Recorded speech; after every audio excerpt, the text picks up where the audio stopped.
Kyle Larson criticizes Bristol Dirt, and Dale Jr. teases that there might be a big announcement coming in North Wilkesboro very, very soon. What's going, guys? It's Daniel, and welcome back to our video.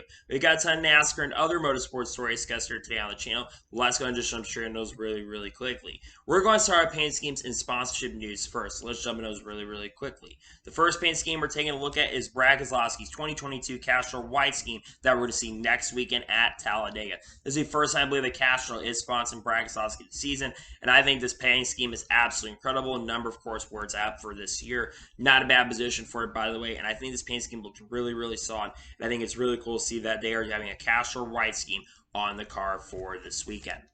The next paint scheme we're going to go ahead and take a look at is Ryan Preece's 2020 throwback scheme, which is a throwback to Reggie Bergerio, who does work at Superhouse Racing. Reggie Bergerio, who raced and modifies for many years. And of course, United Reynolds will be on this car as well. This paint scheme is pretty cool in my opinion. Great throwback. I think they did a great job on it, and I'm definitely looking forward to see it at the throwback race here later this season. The next paint scheme we're taking a look at is Corey LaJoie's 2022 Dryden Duramax scheme that we're going to see later this year at Dover. This paint scheme is very colorful. A lot of different colors on the car, and also I think did a really great job on it. It's also cool to see that Dryden Duramax, our team, got to sponsor. Really awesome to see that for sure. And I'm definitely looking forward to see on the racetrack here later this year at Bristol. Not Bristol, Dover. And now we're going to jump on to the next paint scheme as we're taking a look at Ryan Blaney's 2022 Dutch Boy Menard scheme as we receive this weekend here at Bristol Dirt. His paint scheme is pretty cool in my opinion. Really cool to see the Dutch Boys jumping on. It's very similar to the other Menard's colors, but I think it really does a good touch, and I'm definitely looking forward to see it on the racetrack here this weekend at Bristol Dirt. The next paint scheme we're taking a look at is Austin Dillon's 2022 K&L Reading Mix scheme that he will have in the Truck Series race tomorrow in the race at Bristol Dirt. This paint scheme is really cool in my opinion. I think they did a really great job, and I love the colors on it. It's a really nice looking truck, and like I said, I'm definitely looking forward to seeing it on the racetrack here this weekend here at Bristol Dirt. Next paint scheme we're taking a look at is Chris Wright's 2022 Big Dog Energy scheme that we're going to see this weekend here at Bristol tomorrow. This paint scheme is really cool in my opinion. It's really cool to see that Chris has a different sponsor, and great to see that their company's willing to jump on with him. Really awesome to see, and I'm definitely looking forward to see it on the racetrack here this weekend at Bristol Dirt. The next paint scheme we're taking a look at is Josh Berry's 2022 Tire Pros throwback scheme, which is a throwback to the Looney Tunes that we're going to see at Darlington Raceway. I absolutely love this paint scheme. Junior Motorsports has been killing it with the throwbacks this year. This one is no exception. They've done an amazing job with it. I love this scheme a lot, and I'm definitely looking forward to seeing on the racetrack and the throwback race. I think it's really a nice looking paint scheme, to be honest with you. The next paint scheme we're taking a look at is Andrew Gordon's 2022 Star Trucking scheme that we're going to see this weekend here at Bristol Dirt. This paint scheme is pretty cool in my opinion. Really cool to see that the 46 team has a different sponsor that's willing to work. Of course, glory to God Racing. And it's cool that Andrew Gordon is getting another opportunity. Good luck to him. I'm looking forward to seeing on the racetrack here tomorrow. The next paint scheme we're taking a look at is Ross Chastain's 2022 BM scheme that we are going to see here at Talladega, and I believe a couple other races as well throughout the 2022 season. I absolutely love this paint scheme. The colors are absolutely work very perfectly. I think they did a really awesome job. Kyle Sykes always kicks ass when it comes to making these. He did a really good job on it, and I'm definitely looking forward to see on the racetrack here this week and next week at Talladega. The next paint scheme we're taking a look at is J.J. Lee's 2022 Georgia Strong scheme that we're going to see this weekend at Bristol Dirt, which of course is in support of all tornadoes that have been happening in the Georgia area this past week.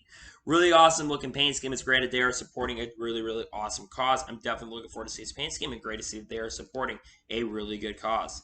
And a final paint scheme as of now we are taking a look at is Cody Ware's 2022 Georgia Strong / Nurtec ODT scheme that we're going to see this weekend here at Bristol Dirt.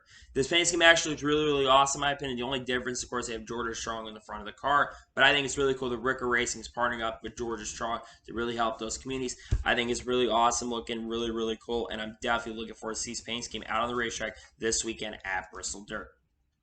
And now we're going to jump on to the next story of today's episode as we are talking about SportsRadar.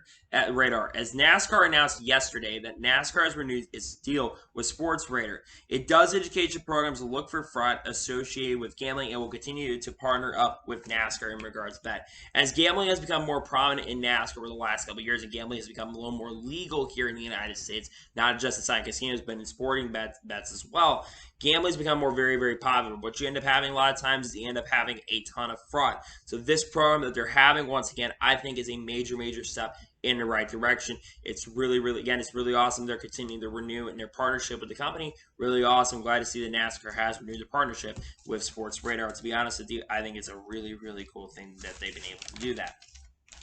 And now we're going to jump on to the next story of today's episode, as we are talking about Bristol Dirt purses for this weekend, as it was reported by Bob Pockers, and these are the purses for Bristol Dirt. For the Cup Series, it's $7,374,089, and then for the Truck Series, it's $599,224.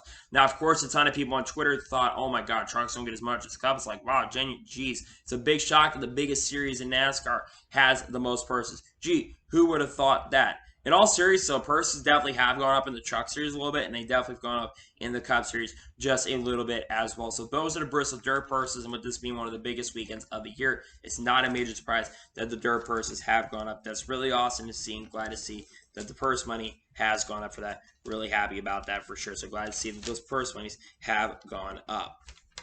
And now we're going to jump on to the next story of today's episode, as we're going to talk about Noah Gragson, as Noah Gragson revealed yesterday that he has a West Coast Swing Series coming on April 27th.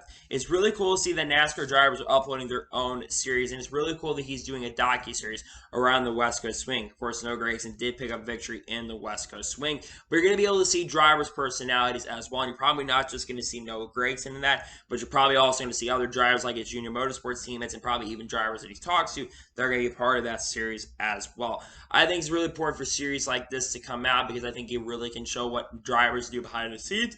So really excited here for sure. I'm glad to see that Noah Gragson has West Coast Swing Series that is going to be coming out. I think it's really exciting, to be honest with you.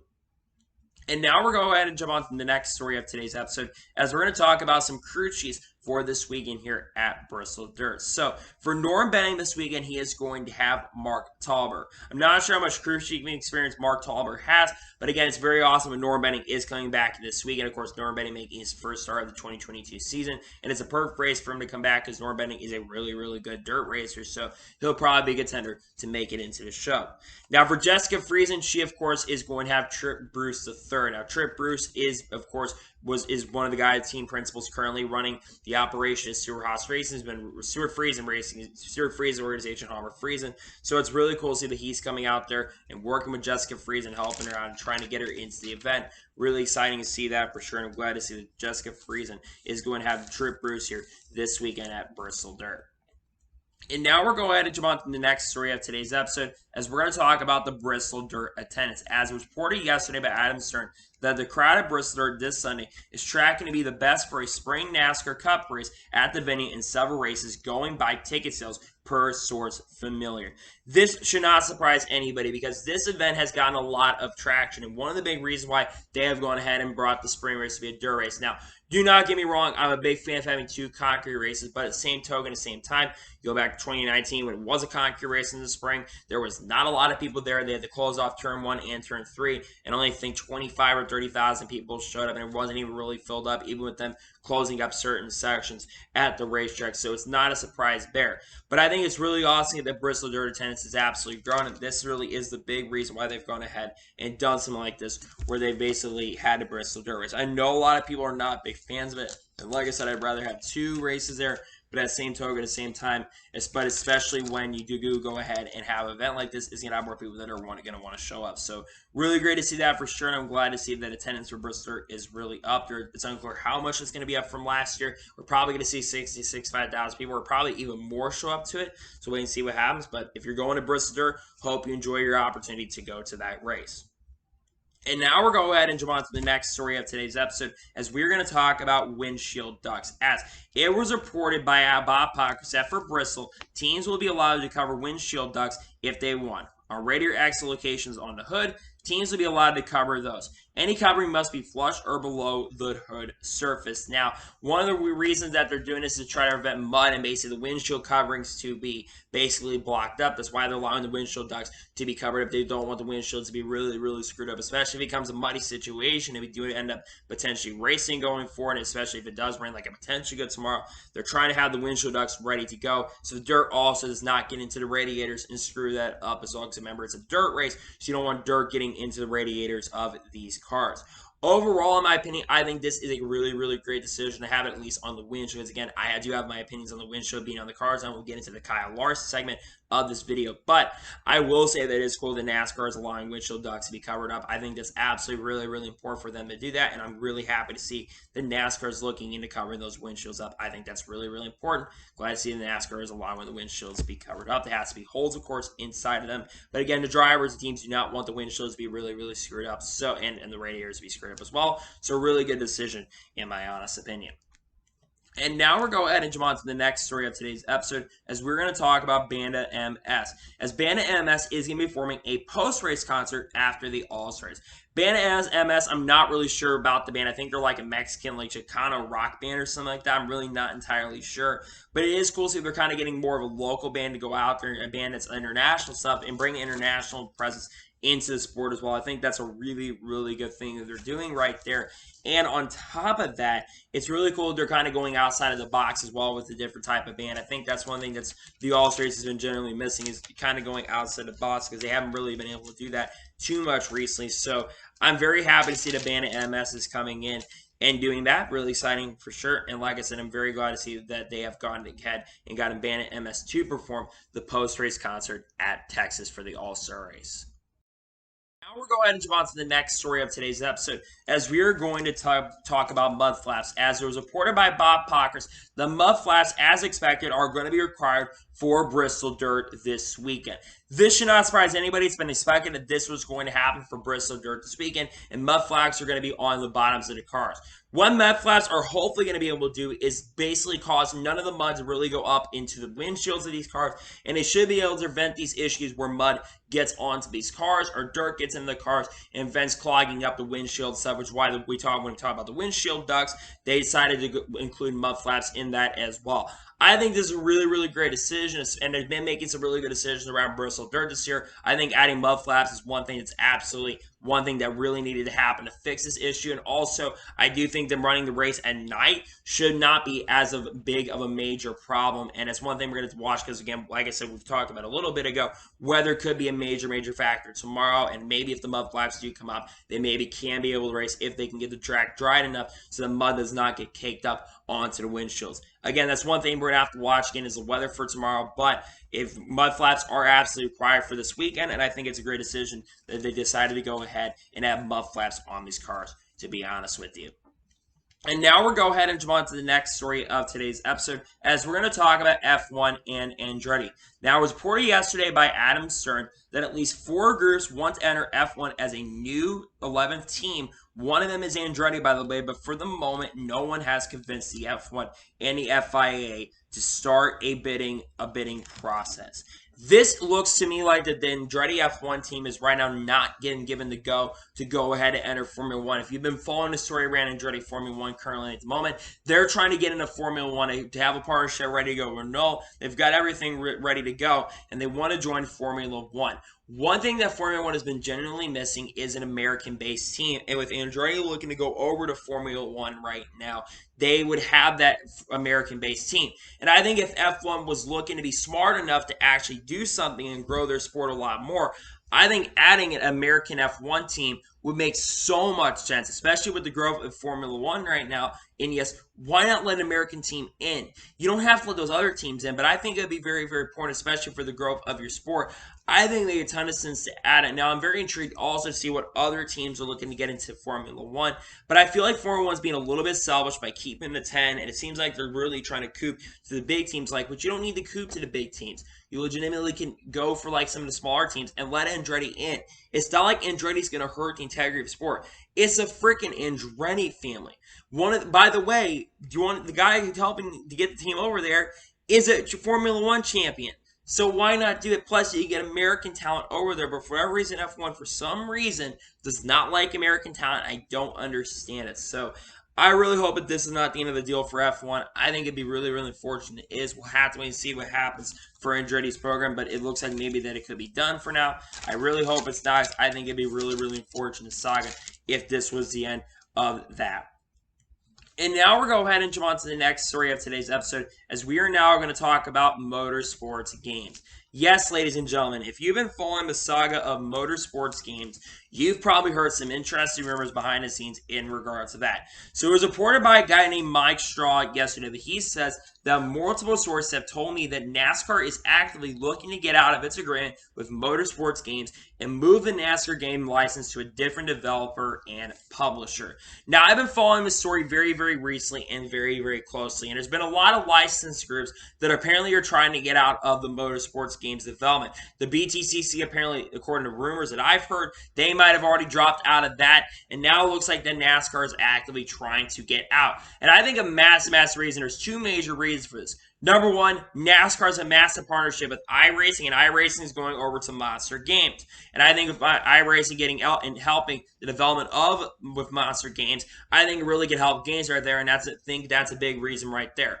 Another big reason is because of the absolute flop of NASCAR 21 Ignition.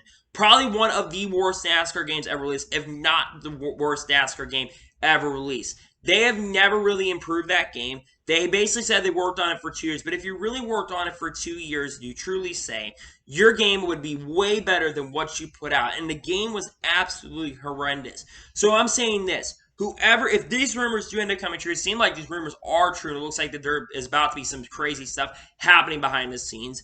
Whoever ends up buying the license once again for the game, they need to put out a much better product than what we have seen. That was absolutely awful game. So many bugs, so many glitches. They fixed the bugs from time to time, but they did not fix so many things. They had the community engagement, community town hall events, and it was excuse after excuse. It was just really, really frustrating to watch. It's like, are you kidding me? Like, the game was so bad, you can't even add a pit row, basically, like pit row telemetry. You can't add them, basically want to make it realistic. Like, really? Are you kidding me? That's your excuse?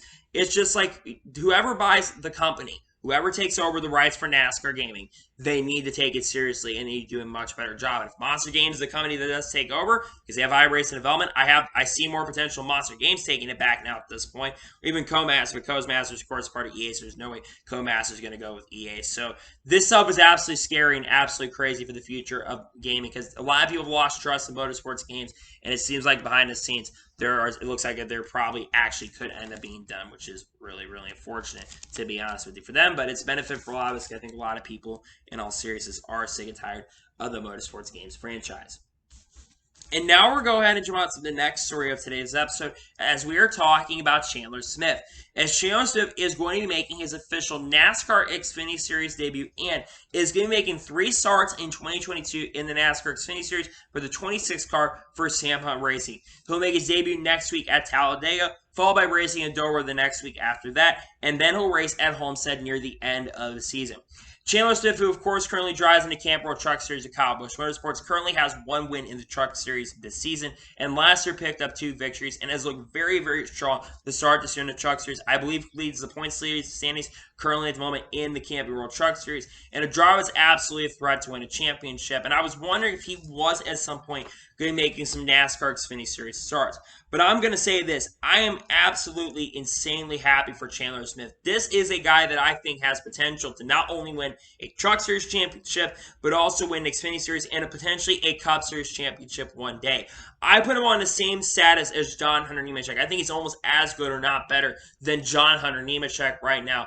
And Chandler Smith, of course, is getting into a 26 car, and that's not a winning car, but I think Toyota's really going to help to try to get that 26 car to be a competitive team. And they do have to look pretty competitive at points here. You look at the runs that John Hunter had, especially at Phoenix, where he led laps in that race and finished, I believe, in the top 5. He was very, very competitive in that race, and we've seen John Hunter do great things. And I think Chandler Smith is someone that can do really, really good. Don't get me wrong, I'd like to see him have an opportunity at a team like Joe Gibbs Racing, but I think this is an absolutely amazing opportunity for Chandler Smith. Now, What are my overall expectations for Chandler Smith going into these races? I really want to have high expectations, but realistically, I think top 10s should be the goal for Chandler Smith, or showing just getting experience in the Xfinity starts. He doesn't need to win these races. I know some people are probably saying he needs to go out there and win.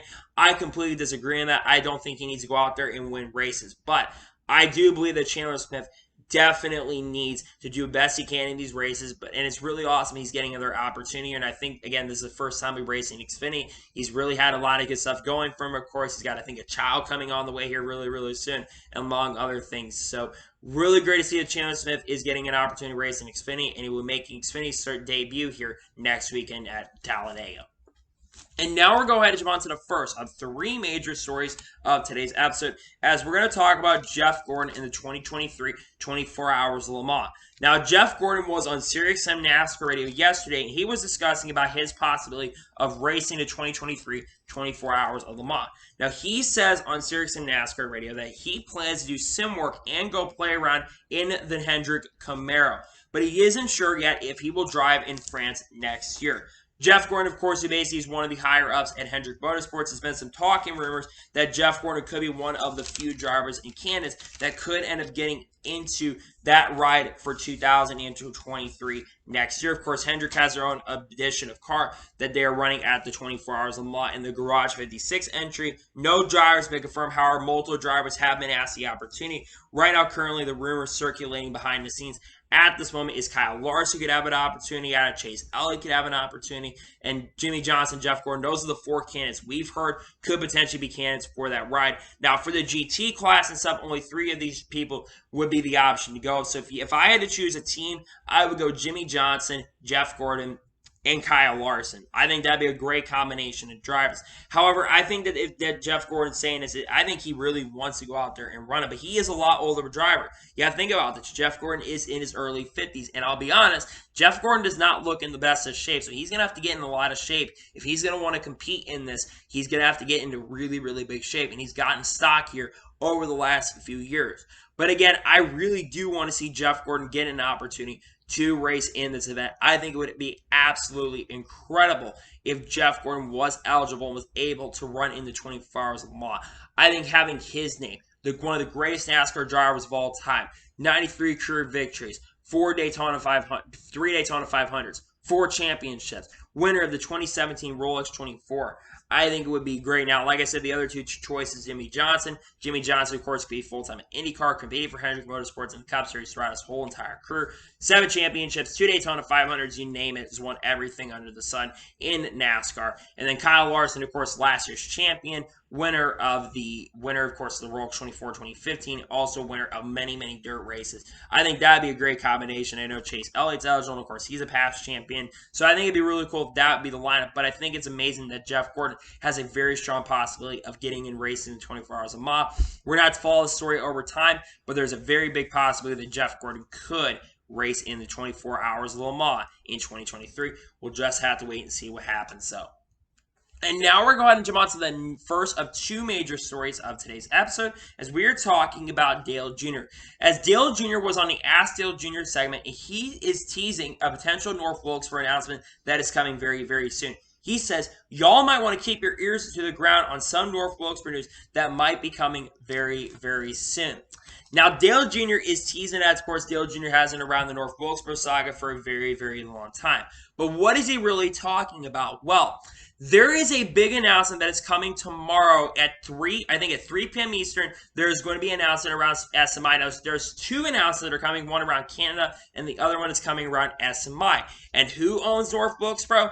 SMI, Speedway Motorsports Incorporated. Now, of course, SMI does run Bristol, so it could be an announcement around SMI. But there's been a lot of people that have been teasing some things. Kip Childers was talking about some stuff is getting ready to be announced at North Wilkesboro really soon. And Toyota yesterday put on their Twitter of basically like the eye emoji, showing that there's a Toyota at North Wilkesboro. Now, if you've been following the North Wilkesboro saga very closely, you know that Marcus Lemonis gave $1 million to Camping World, and Estate gave around $20 million, I think like 20 or $21 million out to North Wilkesboro. So they gave a ton of money out to North Wilkesboro, and it was a lot of money that really could go into renovation stuff. Now, of course, we've also had groups like Save the Speedway and multiple people that really want North Wilkesboro to come back. Now, right now, at this time, it's unclear if it's what the announcement's going to be around North Wilkesboro if it does happen. Number one, it could just be like a tourist attraction. That could be one thing around North Wilkesboro. It could become a tourist attraction. But here's some other theories that I have around a potential North Wilkesboro announcement that is coming. Number one, it could be the return of the Toyota All-Star Showdown. I know some people were suggesting that on Twitter, and the Toyota All-Star Showdown was this major event to happen during around time the All-Stars usually happen, or during the year of the Coke 600 weekends. That could be one thing that could be happening there. The next thing is a potential return for a Cup Series, but however, I think that this is the least likely possibility right here, because I think Marcus Smith did say that right now the Cup Series is most likely not going to go there at this time or anytime soon. So a Cup Series return for North Wilkesboro is not in the cards. But the other major announcement, I think that this essentially is what the announcement could have been, is a reprofiling and basically changing up of the track, or basically getting the track repaved and stuff, and having a Truck Series race at the track. Marcus Smith did say that there's a very big possibility that there could be a Truck Series race or even an ARC Series race at North Wilkesboro. I think if you're going to get a Truck Series race, another short track for the Truck Series, I think North Wilkesboro would absolutely be a perfect track to get an opportunity to come back. I think that this is what the announcement is actually going to be tomorrow, and I think it is really awesome, though, that a legendary track in North Wilkesboro is going to come back, and you've got so many short tracks and so much like legendary tracks looking to come back. Rockingham is a big possibility of coming back here in the next couple of years. I know they've been trying to get that track ready to go, and they've been trying to have racing there, but of course the tires have been a major issue.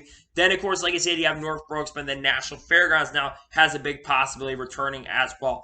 I think that if you're a racing fan of NASCAR, you should definitely be excited for the next couple of years, and I think it is absolutely really exciting the fact that it looks like there's a very strong possibility that North Wilkesboro could be coming back. There's an announcement coming this weekend, and we'll be hearing about that announcement most likely tomorrow.